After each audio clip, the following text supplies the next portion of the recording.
Hello friends, అందరికీ నమస్తే.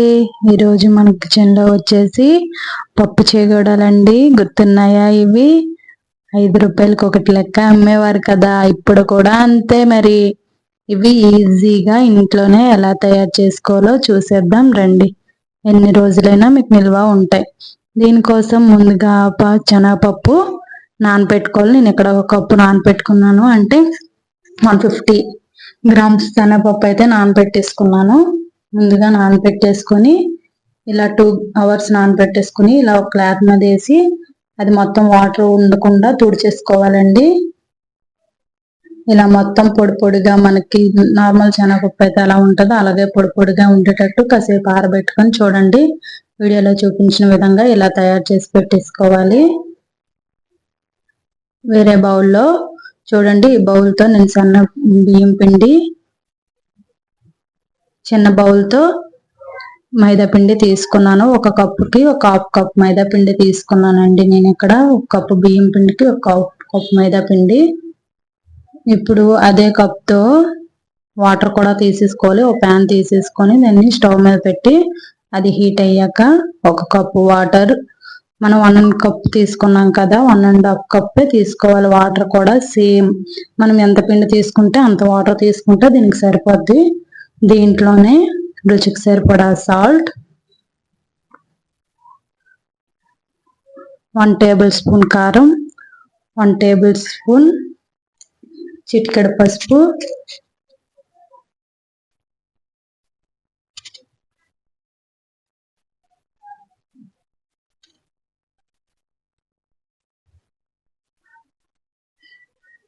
ఇలా వాటర్ అంతా మరిగాక చూడండి, ఇలా పొంగాలన్నమాట. వాటర్ అంతా ఇలా పొంగిన తర్వాత మనం ముందుగా పిండి తీసేసుకున్నాం కదా, ఇందులో ఇంకేం వేయాల్సిన అవసరం లేదండి. మీరు కావాలంటే వాము ఏదైనా వేసుకోవచ్చు. నేనైతే ఇక్కడ వాము మరి ఇంకేం యాడ్ చేయలేదు. ఇలా మనం కొంచెం కొంచెం పిండి తీసుకొని ఇలా వాటర్ యాడ్ చేసి ఇలా కలిపేసుకోవాలి. బియ్యం పిండి మైదా పిండి రెండు కూడా తీసేసి ఇలా కలుపుకుంటే చూడండి 2 మినిట్స్కి మొత్తం ఇలా అయిపోద్ది.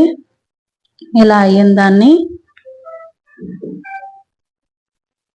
ఓ 2 మినిట్స్ మూత పెట్టేసి ఉంచేయాలండి. మనకు మొత్తం అది మంచిగా ఇది అవుతుంది. వాటర్లో వేడిగా ఉంటుంది కదా, కొంచెం అక్కడక్కడ ఉండలా లేకుండా స్మూత్గా వచ్చేస్తుంది అనమాట. 2 నిమిషాలు మూత పెట్టేసి ఉంచేస్తే, ఇలా మూత పెట్టేసి ఉంచుకున్న తర్వాత ఒక 10 నిమిషాలు ఆగి దీన్ని తీసుకోవాలి.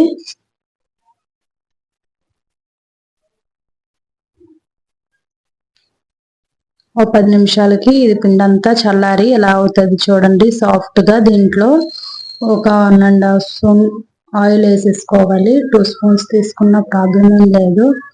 ఇలా ఆయిల్ తీసేసుకొని ఇది అంతా చపాతీ ముద్దలా మొత్తం కలిపేసుకోవాలండి. సాఫ్ట్గా వచ్చేయాలన్నమాట, ఎక్కడ ఉండలు లేకుండా. కొంచెం గోరువెచ్చగా ఉండేటప్పుడే ఇలా చేసేసుకోండి, మనకి స్మూత్గా వస్తుంది. మూత పెట్టకపోతే మాత్రం మొత్తం ఆరిపోద్ది. మూత పెట్టేసి ఉంచుకోవాలి. చూడండి, ఇలా చపాతీ ముద్దలా చేసేసుకున్నాం కదా, దీన్ని ఇప్పుడు చిన్న చిన్న ఉండల్లా తీసేసుకొని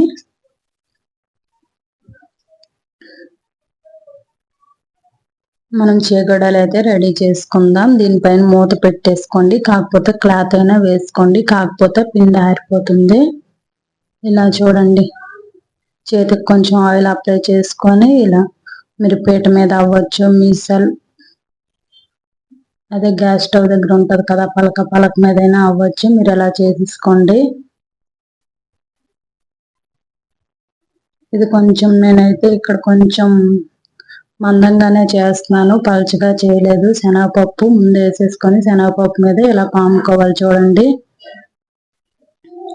మీరు ఏ సైజు కావాలంటే ఆ సైజు చేసుకోండి.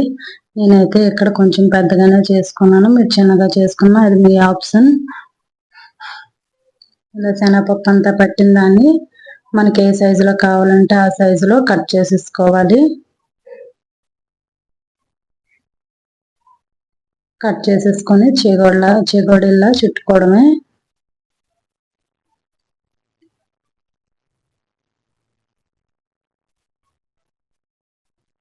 చూడండి చాలా ఈజీ ప్రాసెస్ లో ఉంది కదా. ఇలానే అన్ని కూడా రెడీ చేసేసుకొని పక్కన పెట్టేసుకోవాలి.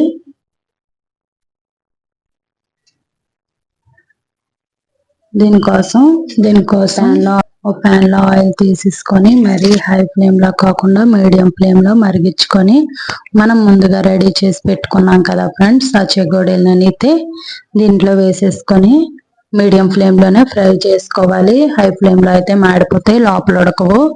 మీడియం లోనే కొంచెం టైం పడుతుంది, కాకపోతే మీడియం ఫ్లేమ్ లో చేసుకుంటే మనకు ఎక్కువ రోజులు మంచిగా నిల్వ ఉంటాయి, బాగుంటది అన్నమాట. ఓ 10 మినిట్స్ ఆగాక దీన్ని తిరిగేసేసుకోండి. అదే మీడియం ఫ్లేమ్ లో చూడండి, ఆయిల్ అంతా మనకి ఎలా వస్తుందంటే బుడకలు ఏమి రాకుండా ఉన్నప్పుడు అవి బాగా ఫ్రై అయినట్టు. అంతే ఫ్రెండ్స్, ఈజీగా ఇంట్లోనే పప్పు చేగోడాలు. ఇలా ఈ విషయం తెలియక ఎన్నో బయట కొని ఉంటాం కదా. ఒకసారి ఇలా ట్రై చేయండి. ఈ వీడియో నచ్చితే ప్లీజ్ సబ్స్క్రైబ్ ఫ్రెండ్స్, మా ఛానల్ని సపోర్ట్ చేయండి. Thank you my friends.